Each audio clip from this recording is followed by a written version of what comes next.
Up front, their up front personnel. Yeah. Their offensive line. That's always been the strength of their team for years now. And that's the way they want to play football, play offensive football. It all starts up front for them, and they're the type of team they want to run the ball when they're going to run the ball, and that's what makes them so successful. They've won 3 of the last 5 national championships. Storied program, 15 national championships overall. Great challenge, great opportunity. Excited to play.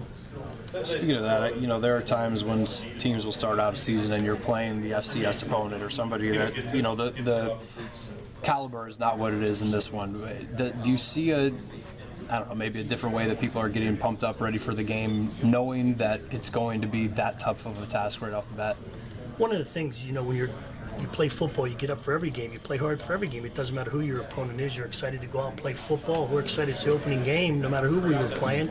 Just has a chance. We've got a great opponent. We're excited to go down. It's an opportunity to play someone good, find out how good we are, and it makes it exciting. So, it's one of the things, if you're a football player, you should look forward to games like this.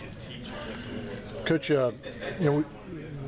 we talk a lot about our running backs and the experience that we have, but they have quite a set of running backs themselves, led by T.J. Yeldon. Can you comment a little bit about those guys? Yeah, that's running back by committee over there. One of the things I think is unique about them is they do have a stable of great backs. We know that. They're big backs, they're strong backs. They do one of the things. They're very similar type backs too. You don't notice much difference in them. They pass protect well. They catch the ball well. It gives them an opportunity to keep them fresh and keep rotating them in there. That's one of the challenges you have to do is be able to tackle those kind of backs. We haven't had the opportunity to. It's very hard to simulate that in practice from your scout team.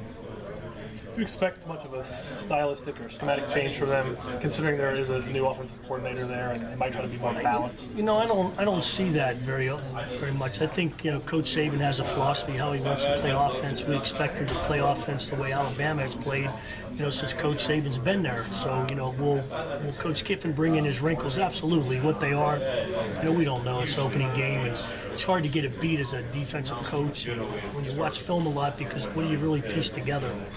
With Coach Kiffin, you're not sure. You go back and look at his USC stuff, and you try to figure out what he was thinking there, and then you got to look at the Alabama things, and you just try to take a guess and figure out what they may be trying to get done. Plus, one of the differences, obviously, as everybody knows, is they've got 2 quarterbacks. They're talking about playing 2 quarterbacks, probably each with very unique styles of play. They've not committed either way to say, hey, 1 quarter here, 1 year it's going to be by series, or who gets a hot hand. So I'm sure both quarterbacks will bring a different style to the game.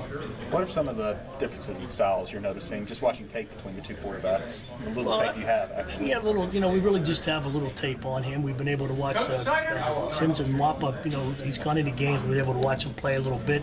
Obviously, he's a very athletic, elusive type quarterback.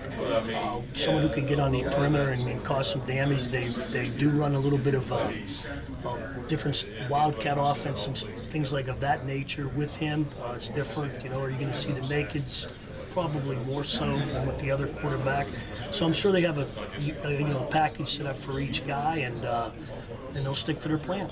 How do you ingrain that into your unit to understand and recognize when Sims is out there, you're going to get a different look than when Coker's out there, and vice versa? You try to educate your guys from watching film. Your scout team, when you emulate, you make sure they know who's a quarterback, and they'll be aware of the numbers who are in there, what they do differently, if anything. Who knows? We don't know that yet, so we'll just have to figure that out as the game goes on. Thanks, Coach. Thank you very much. Coach, in your experience, as DC and everything, making in-game adjustments are pretty important. Is the staff kind of geared to that? Have they talked about that? Are they ready to make adjustments if necessary? Well, I think we're always ready to make adjustments, even between series, if we're able to. Obviously, we have a situation. If we have to wait till halftime, we will. But I think we're geared to try to figure out what they're doing as quickly as we can. Hopefully, we can. What style, and a lot of it's going to depend on, as the game situation.